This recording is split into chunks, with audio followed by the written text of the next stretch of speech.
Alhamdulillahirabbil alamin. Wabihi nasta'in wa ala umuri waddin wassalatu wassalamu ala asyrafil anbiya wal mursalin amma ba'd. Assalamualaikum warahmatullahi wabarakatuh. Para jemaah yang dirahmati Allah sekalian, alhamdulillah pada pagi ini seperti biasanya kita dapat menjalankan rutin kita, yakni membaca kitab Adab Mufrad, yang mana sekarang sudah mencapai 60%. InsyaAllah kita akan fokuskan baca kitab ini sehingga selesai, baru kita cari buku lain yang kita akan baca nanti insyaAllah. Pada pagi yang berbahagia ini, Alhamdulillah, kita masih diberi kesihatan, masih diberikan ketaatan oleh kepada Allah Subhanahu Wa Taala. Mudah-mudahan perkumpulan kita pada pagi ini diberkahi Allah Subhanahu Wa Taala. Baik, kita akan masuk insyaAllah langsung sahaja ke kitab seterusnya. Ya, ini semalam sampai ni lepas ni sekejap. Ini sudah. Ini dah.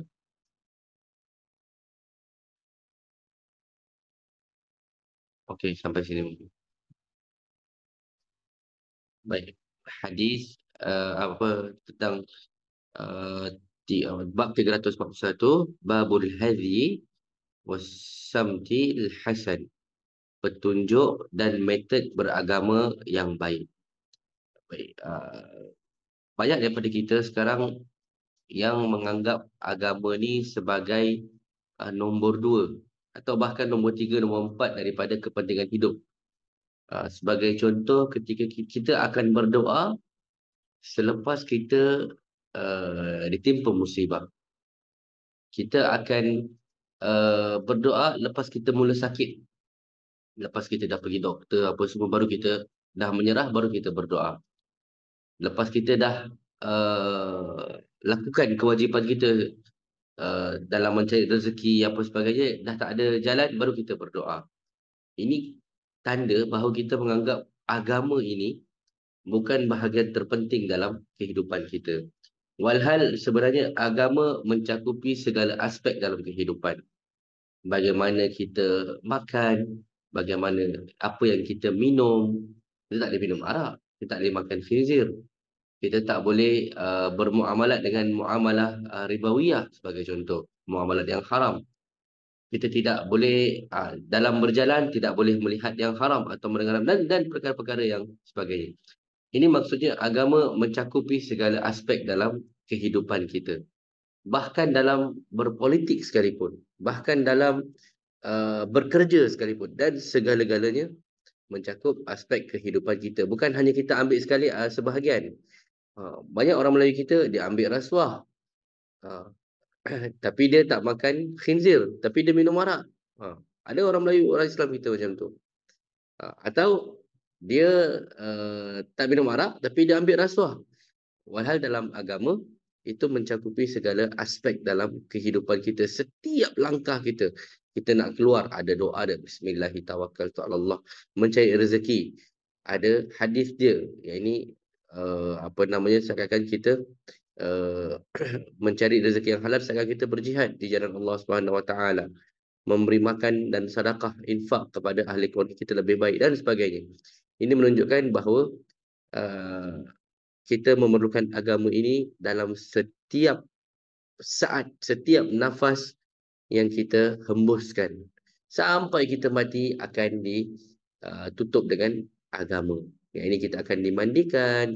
Daripada kita lahir, kita ditahniq, diazankan.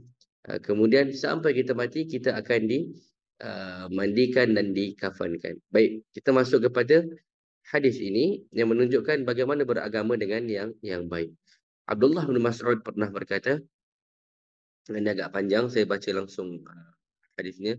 Innakum fi zamanin kathirul fuqaha'u. Sesungguhnya kalian, Abdul Mas'ud siapa? Sahabat. Dia berkata kepada siapa? Kepada para tabi'in.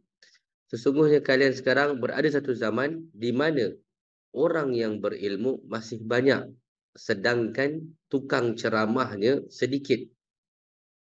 Kathiru fuqaha'uhum wa qalilun khutaba'uhu. Banyak fuqahanya, yang ini para sahabat tu masih orang berilmu, tapi yang berceramah tu, yang menyampaikan tu, yang bercakap tu sedikit. Begitu pula orang yang meminta sangat sedikit, sedang orang yang memberi masih banyak. Meminta apa? Meminta baik meminta ilmu atau meminta harta, tapi orang yang memberi ilmu tersebut masih ramai lagi. Pada saat itu amal menjadi pemimpin bagi hawa nafsu. Sedangkan nanti akan datang suatu zaman selepas kalian, ini selepas para tabi'in, di mana orang yang berilmu sangat sedikit, sedangkan yang penceramahnya begitu banyak. Subhanallah. Kita nampak pada zaman sekarang orang macam ni? Betul. Begitu ramai orang yang masuk TV, yang masuk YouTube, yang masuk TikTok, yang masuk Facebook, Instagram. Yang kita tahu dia tak ada kelayakan pun. Sebahagian tak habis belajar pun. Atau yang dia belajar waktu dekat Timur Tengah, dekat beberapa negara Arab, dia belajar Al-Quran atau qiraat, balik dia bercakap semuanya hadis palsu. Atau dia tak habis belajar pun. Mungkin dia tak habis belajar daripada Timur Tengah, balik orang nampak dia ustazah atau ustaz, dia bercakap sesuka hati dia. Maka kita nampak apa yang dikatakan Ibnu Mas'ud itu ada tak zaman sekarang? Ada. Kita sambung lagi asar ini. Orang yang meminta-minta begitu banyak dan orang yang memberi begitu sedikit, serta hawa nafsu dijadikan pemimpin bagi amal perbuatan. Ketahuilah, menempuh metod beragama yang benar pada akhir zaman lebih baik daripada sebahagian amal. Subhanallah. Daripada hadis ini kita mengetahui bahawa kepentingan untuk kita menuntut ilmu. Kepentingan kita untuk menuntut ilmu sehingga kita tahu membezakan. Minta maaf, minta izin minum. Sehingga kita dapat membezakan mana penceramah yang benar, mana yang tidak. Kadang-kadang kita ni lebih kepada hype. Oh, penceramah ini banyak follower dia. Apalagi zaman social media sekarang ni. Oh, penceramah ini kalau perempuan mereka suka pada ustazah yang pandai make up, yang pandai lawa, tapi isinya kosong.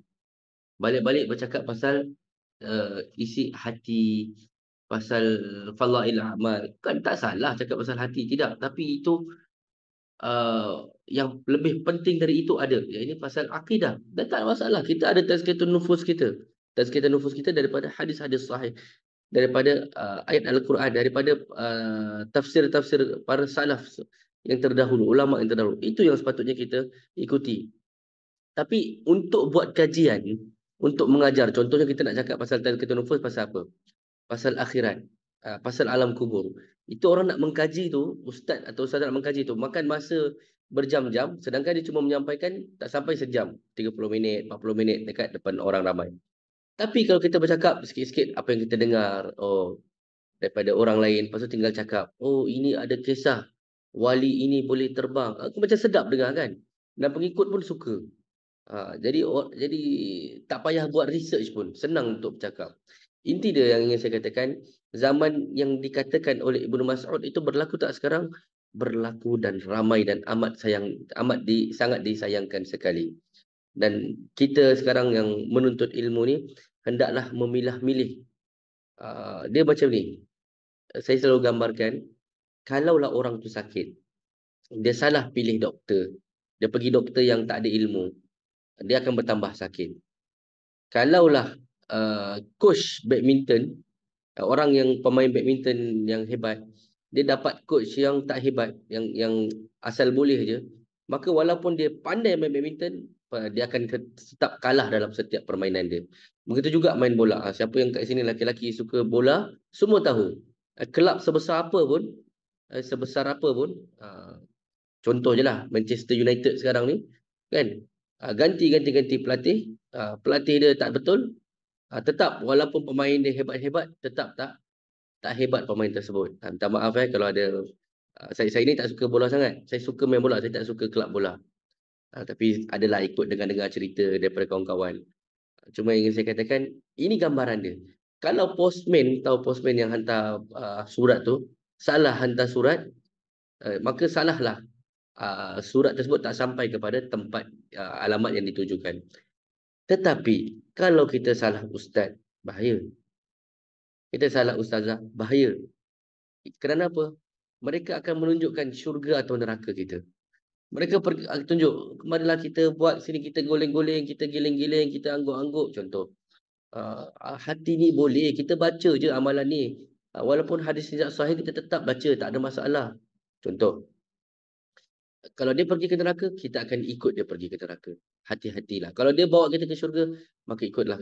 Kalau saya sendiri, sekarang bukan tak ada ustaz-ustaz yang sunnah, yang viral. Banyak, melambak. Ikutlah mereka. Yang kita tahu, manhaj dan akidah mereka sahihah.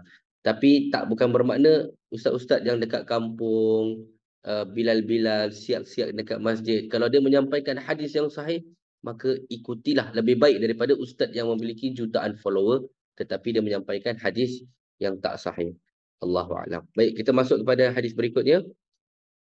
Dari Al-Jurayj, dari Abu Tufail Al-Jurayji berkata, qultu lahu ra'aitu Nabi sallallahu alaihi wasallam qala na'am wa la a'lamu ala dhahril ardi rajulan hayyan ra'a Nabi sallallahu alaihi wasallam ghairi. Qala wa kana abyad malihal wajhi wa an Yazid bin Harun Al-Jurayji qala kuntu ana wa Abu Tufail natufu bil baiti. Qala Abu Tufail ma baqi ahadun ra'a Nabi sallallahu alaihi wasallam ghairi. Qultu wa ra'aitahu.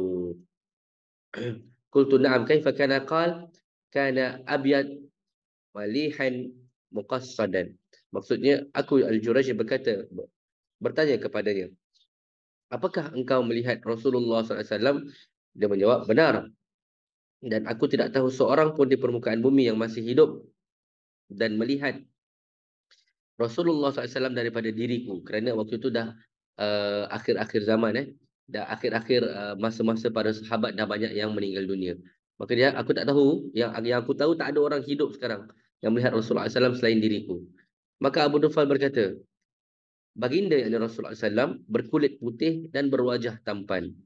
Dalam satu riwayat tercantum, aku dan Abu Tufail, yakni Amir bin Wasilah Al-Kinani, seorang sahabat, sedang bertawaf di Kaabah. Abu Tufail lalu berkata, tidak tersisa lagi sahabat yang pernah melihat diri Nabi SAW selain diriku. Aku berkata, apakah engkau melihatnya? Dia menjawab, benar. Aku berkata, bagaimana perawakan, yakni postur tubuh tu macam mana? Dia menjawab, baginda berkulit putih dan berpostur sedang. Yakni kenapa para tabi'in dahulu begitu macam senang, gembira berjumpa dengan para sahabat? Kenapa? Kerana ketika mereka berjumpa para sahabat, orang yang pernah melihat Rasulullah dengan mata kepalanya. Jadi mereka nak tahu macam mana tu Rasulullah. Dan sebahagian tabi'in merasa menyesal. Kenapalah mereka tak hidup dahulu, atau kenapa mereka tak sempat berjumpa dengan Rasulullah sallallahu alaihi wasallam, melihat Rasulullah dengan mata. Jadi ketika mereka tak dapat melihat Rasulullah, mempelajari akhlaknya secara langsung, jadi mereka ingin mendengarnya langsung daripada mulut para sahabat. Bagaimana postur tubuh dia? Berperawakan sedang, berwajah tampan, berkulit putih. Seakan-akan mereka dapat melihat sendiri. Subhanallah. Kita kalau ada kat tempat tu, kalau sekarang ni pun, cara kita untuk mengetahui macam mana cintanya kita dengan Rasulullah, macam mana kita nak tahu? Maka kita lihat hadis-hadis tentang apa nama itu, bagaimana bentuk Rasulullah SAW, tubuh badannya, bagaimana alis matanya. Kita mengaku cinta Rasulullah, tapi benda jadi kita tak nak. Tapi pasal artis, oh nombor satu. Pasal pemain bola, oh nombor satu. Tinggi sekian-sekian. Oh, okey. Artis kita ni gini. Subhanallah. Sedangkan kita mengaku cinta Rasulullah. Saya cadangkan bagi mereka yang ingin mengkaji, boleh buka kitab Syama'il Muhammadiyah.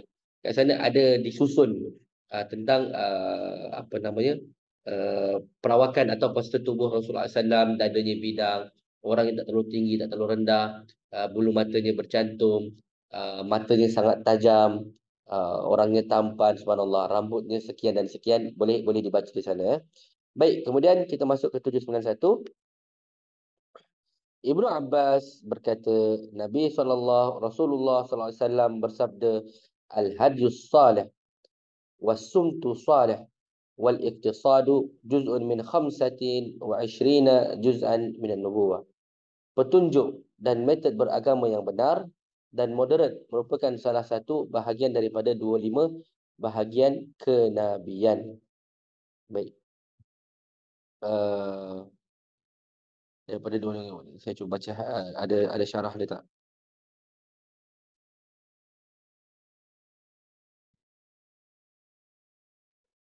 Baik tak? Baik. Tak ada syarah pasal 25 kenabian ni, tapi ni tanda-tanda kenabian lah maksudnya. Tapi yang dimaksud kat sini adalah iktisad. Iktisad kat sini adalah mutawassit. Mutawassit ni berada di tengah-tengah. Jadi agama kita ni adalah agama wasati, pertengahan. Tapi apa tolak ukur dia? Adakah wasati ketika kita di antara Muslim dan non-Muslim? Maksudnya, okey, ketika non-Muslim minum arak, kita ikut minum arak. Ketika atau seperti wasati yang terlampau, terlajak seperti di negara jiran kita, yang mana ustaz-ustaz mereka pasang DJ, DJ lagu-lagu dangdut, contoh. Orang cakap kalau dalam bahasa Indonesia dia, ini kebablasan. Kebablas tu macam terlajak. Ya, terlajak. Itu wasati. Oh, untuk menarik orang, kita jemput penyanyi dangdut sebagai contoh. Supaya habis tu kita boleh pasang ceramah. Tapi isi ceramahnya pun itu-itu je lah. Kelakar apa semuanya. Adakah seperti itu? Tidak. Wasati dalam Islam adalah ma qala Allah, ma qala Rasulullah SAW. Apa yang disampaikan Allah, apa yang disampaikan Rasulullah SAW. Lebih daripada itu, sama ada dia menjadi ekstrim. Ya, atau kurang daripada itu, dia menjadi mutasahil. Jadi orang yang bermudah-mudahan. Islam sendiri dah wasati. Ketika seorang laki-laki berjanggut, adakah dia ekstrim? Tidak. Rasulullah SAW menyuruh a'ful lahi, panjangkanlah janggut kalian. Ini adalah kebanggaan para laki-laki.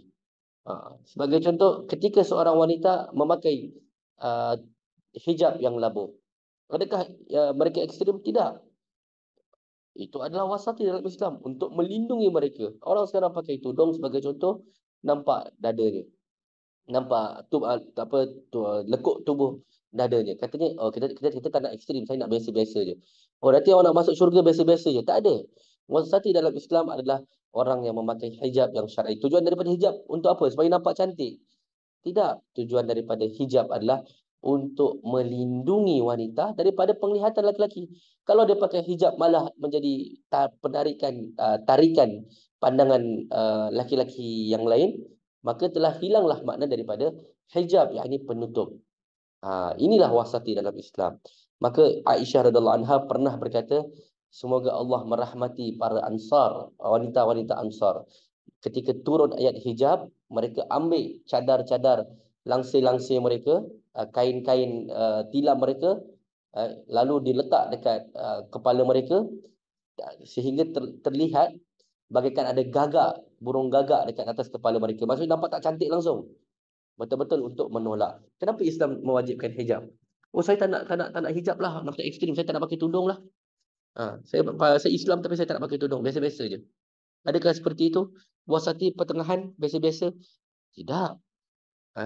Islam tak datangkan satu syariat kecuali ada hikmah dalam hal tersebut.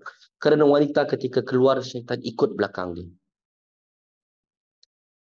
Berapa ramai di tempat kerja, saya pernah sebut benda ni, baik itu di masjid, baik itu di pusat-pusat Islam, baik itu di universiti sekalipun, di sekolah-sekolah, yang cikgu, ustazah, ustaz, yang mana ni suami orang, ni laki-laki orang, mereka bercampur kat tempat kerja, dekat sana berlaku ikhtilat sampai wala'udzubillah, sampai berlaku zina, dan mereka menganggap hal itu seperti biasa, tak ada apa-apa.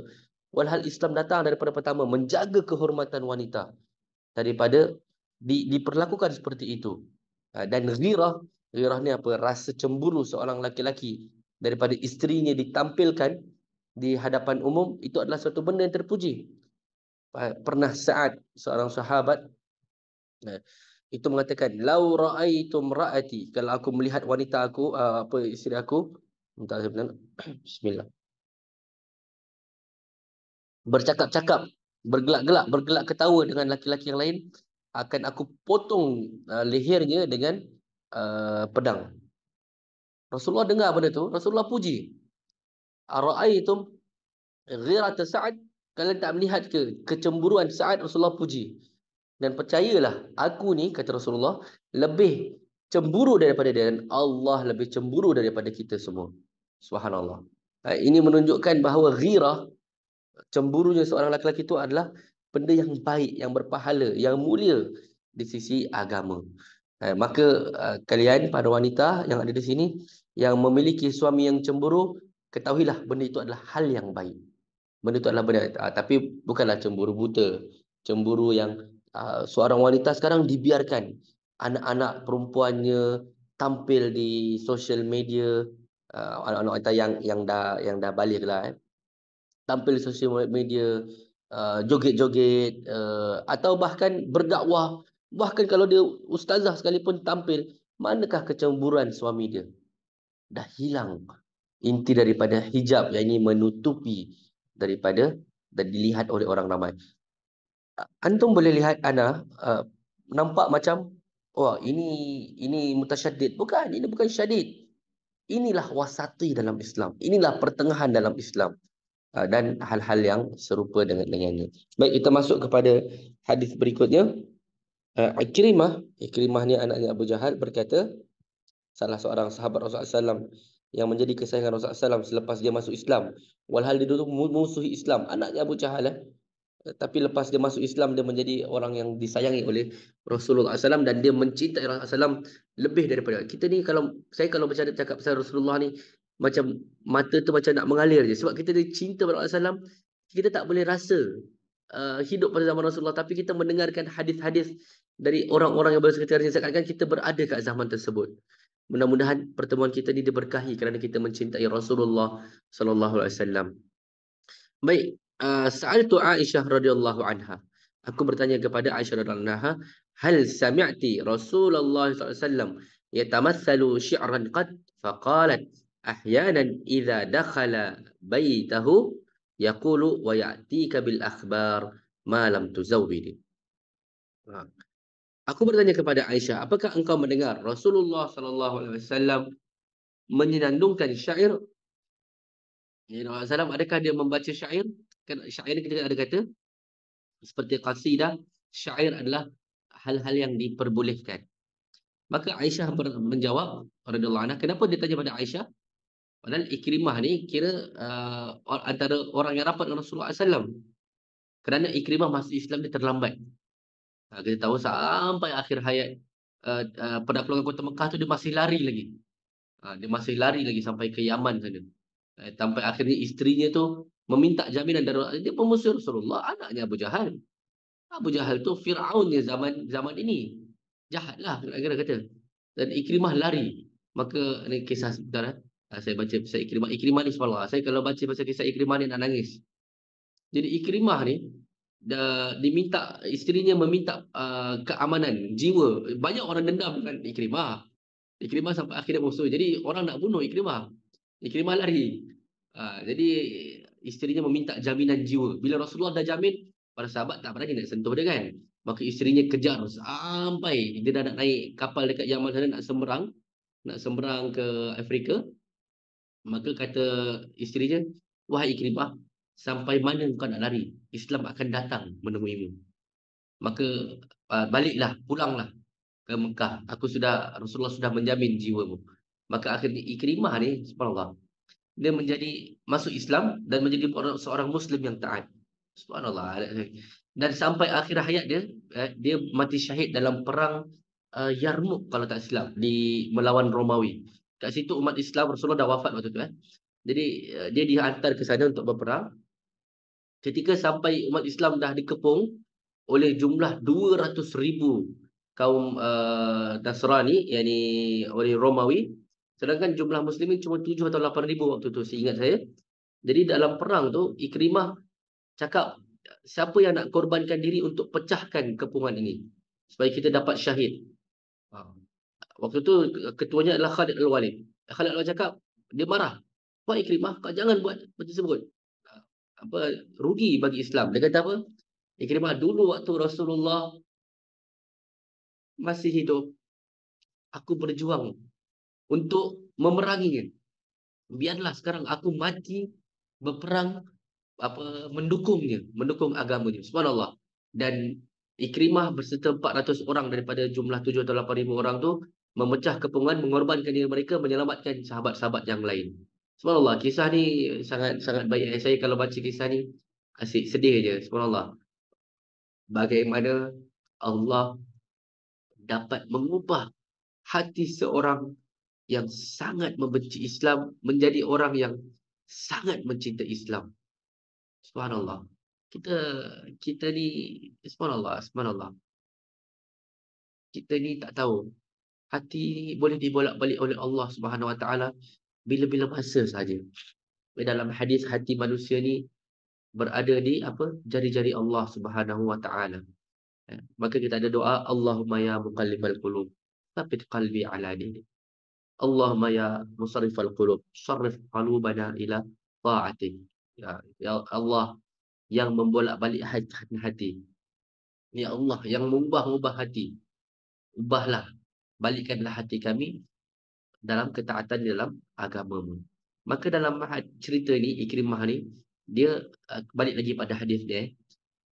Beliau adalah orang yang lambat masuk Islam. Jadi ketika dia dah masuk Islam, dia cinta Islam, dia nak tahu tentang Islam. Dan siapa yang banyak tahu dengan pasal Rasulullah? Pastinya Aisyah radhiyallahu anha, ummul mukminin. Kenapa? Kerana beliau adalah orang yang duduk dengan Rasulullah, yang dicintai Rasulullah SAW, yang tidur dengan Rasulullah SAW, maka tahu. Maka dia bertanya, adakah Rasulullah SAW pernah menyandungkan syair? Maka kata Aisyah, dia menjawab, terkadang, kadang-kadang. Beliau mengucapkannya jika beliau masuk rumah dan mengucapkan, pelbagai kabar akan diberitakan kepadamu oleh seseorang yang tidak mendapatkan apa-apa darimu. Wa ya'tika bil akhbari ma lam tuzawwidi. Baik, saya baca dia punya syarah dia daripada Rashul Barad. Dia ada dia punya ni dia punya syair dia lagi, wa satubdil lakal ayyam ma kunta jahilan wa ya'tika bil akhbar ma lam tuzawwid. Apa maksud dia? Akan ada hari satubdil lakal ayyam, dinampakkan kepada engkau hari-hari yang engkau jahil padanya. Wa ya'tika bil akhbar, dan pelbagai kabar akan datang kepadamu oleh seorang yang tidak mendapatkan apa-apa darimu. Baik, ini tentang hari apa? Hari kiamat lah kelak. Hari di mana kita akan dinampakkan segala apa yang kita lakukan, dan kita akan datang pada benda yang kita tak pernah tahu pasal hal tersebut. Baik, kita masuk ke 793 ni sudah. Wa ya'tika bil akhbar malam tuzawidi, berbagai kabar akan diberitakan kepadamu oleh seorang yang tidak mendapatkan apa-apa darimu. Baik, kita mungkin akan tutup dengan bab 302 ni, 344, tentang dari Alqamah Ibnu Wa'il, dari ayahnya, dari Nabi SAW, baginda bersabda, la yaqulanna ahadukum al-karmu wa qulu al-habala, yakni al-idam. Janganlah salah seorang menamai anggur dengan al-karam, tetapi namalah dengan al-hublah. Maksud baginda adalah anggur. Bagi yang ingat, berapa hari yang lalu kita pernah bahas hadis, jangan cakap, sebab orang Arab ni, dia punya kebiasaan, dia kalau memuji sesuatu, dia akan cakap, mulianya anggur ni, sedap nak. Sedangkan kata Rasulullah SAW, al-karam, kemuliaan hanyalah milik seorang Muslim. Kemuliaan adalah seorang Muslim. Jadi perlu kita ketahui, dalam hadis yang kita pernah sebutkan dalam ketika Rasulullah SAW berkhutbah di Hajjatul Wada' di Arafah, sesungguhnya hari ini, Rasulullah bercakap di hadapan orang ramai, hari ini adalah hari yang haram, sebagaimana haramnya darah kalian, haramnya maruah kalian, dan haramnya harta kalian. Apa maksud haram harta kalian? Maksudnya harta kita, Islam, negara tak berhak untuk ambil kecuali dengan hak-haknya. Apa hak Islam? Zakat. Darah kita tidak boleh disentuh kecuali dengan haknya. Apa darah kita? Kalau kita murtad sebagai contoh, atau walauzubillah, kalau ada orang yang murtad, jangan cakap kita. Saya pernah dapat teguran daripada guru saya, jangan berikan contoh yang buruk pada diri kita.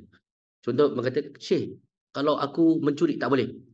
Jadi kita tak boleh cakap kita. Kalau aku walauzubillah berzina tak boleh. Jadi kita berkata, kalau ada seseorang yang berzina, macam mana hukuman dia? Macam tu boleh. Baik, tak boleh cakap kita, berikan contoh yang tak baik. Apa tadi? Kalau ada seseorang yang berzina, boleh tak dia diambil darah dia? boleh dengan rejam. Jadi ada hak dia. Dan maruah kita haram. Seorang yang bercakap buruk pasal kita, haram bagi dia bercakap buruk pasal kita. Walaupun hal itu benar. Kalau hal tak benar maka dia fitnah. Kalau hal itu benar maka dia adalah ghibah. Mudah-mudahan Allah SWT mengampunkan dosa kita semua, mengangkat derajat kita. Mudah-mudahan kita diberikan oleh Allah SWT kekuatan untuk terus berada dalam agama ini, untuk menjadi seorang yang uh, Muslim yang wasati. Kita bukan agama ekstremis, tak. Kita adalah agama yang wasati, pertengahan. Pertengahan, untuk kayu tolak ukur pertengahan ni apa? Adalah Al-Quran dan hadis. Yang ikut Quran dan hadis, itulah pertengahan. Laki-laki yang berjanggut, itulah pertengahan. Yang tidak isbal, itulah pertengahan. Yang pokoknya yang ikut sunnah, itulah pertengahan. Wanita, seorang isteri yang ingin, contohnya seorang isteri yang menjadi rumah tangga, ibu rumah suri rumah tangga, itulah pertengahan dan dia mulia. Banyak orang sekarang cakap, bukan maksudnya kita melarang wanita untuk bekerja, tak. Saya kata boleh seorang wanita untuk bekerja, seandainya dengan niat untuk membantu suaminya, tapi tetap ketaatan dia yang utama pada suaminya. Kalau apa, dan banyak orang sekarang memandang rendah pada wanita. Apa ni belajar tinggi-tinggi tapi jadi suri rumah? Pernah dengar perkataan ni? Banyak melambat dan datang daripada orang-orang Islam sendiri.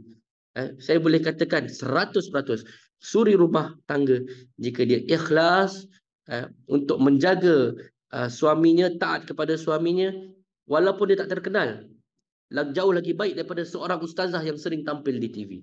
100% saya cakap, benda ni jauh lagi baik. Banyak orang tak nampak hal ini. Kerana agama kita adalah agama yang menjaga kemuliaan wanita muslimah, menjaga kemuliaan seorang muslim. Itu sahaja. Mudah kita berjumpa lagi. Besok kita tak ada apa-apa. Jadi kita cuba habiskan 5 hari untuk kita baca kitab ni saja. Mudah ini boleh bersambung dan menjadi rutin kita. Allahumma anfa'na bima 'allamtana wa 'allimna ma yanfa'una warzuqna uluman tanfa'una fid dunya wal akhirah. Allahumma ati nufusana taqwaha wa zakkiha anta man zakkaha anta waliha wa maulaha. Allahumma inna nas'aluka al-jannata wa ma qarraba ilaiha min qawlin wa 'amalin wa na'udzubika minan nar wa ma qarraba ilaiha min qawlin wa 'amalin. Allahumma ighfir lana dhunubana wa liwalidina warhamhum kama rabbawna shighara. Rabbana hab lana min azwajina wa dhurriyyatina qurrata a'yun waj'alnal muttaqina imama. Rabbana atina fid dunya hasanah wa fil akhirati hasanah wa qina adzabannar. Wassallallahu ala nabiyina Muhammadin wa ala alihi wasallam walhamdulillahirabbil alamin. Sebelum saya tutup, saya ingin katakan anda semua muslim, muslimah yang mendengar kelas ini, anda adalah orang yang mulia. Posisi anda semua jauh lebih mulia daripada dunia ini dan seisinya. Darah anda jauh lebih mulia daripada dunia dan seisinya. Maka berbanggalah dengan kemuliaan tersebut. Berbanggalah menjadi seorang Muslim. Jadilah seorang Muslim yang keluar, bukan dengan kesombongan, tetapi dengan kemuliaan, dengan kebanggaan bahawa kita ini jauh lebih mulia. Walaupun kita nampak miskin, tetapi kita lagi mulia daripada seorang musyrik yang kaya raya. Itu sahaja. Subhanakallahumma bihamdika asyhadu an la ilaha illa anta nastaghfiruka wa atubu ilaik. Assalamualaikum warahmatullahi wabarakatuh. Wa fiikum barakallah wa jazakumullah khairan. Waalaikumsalam.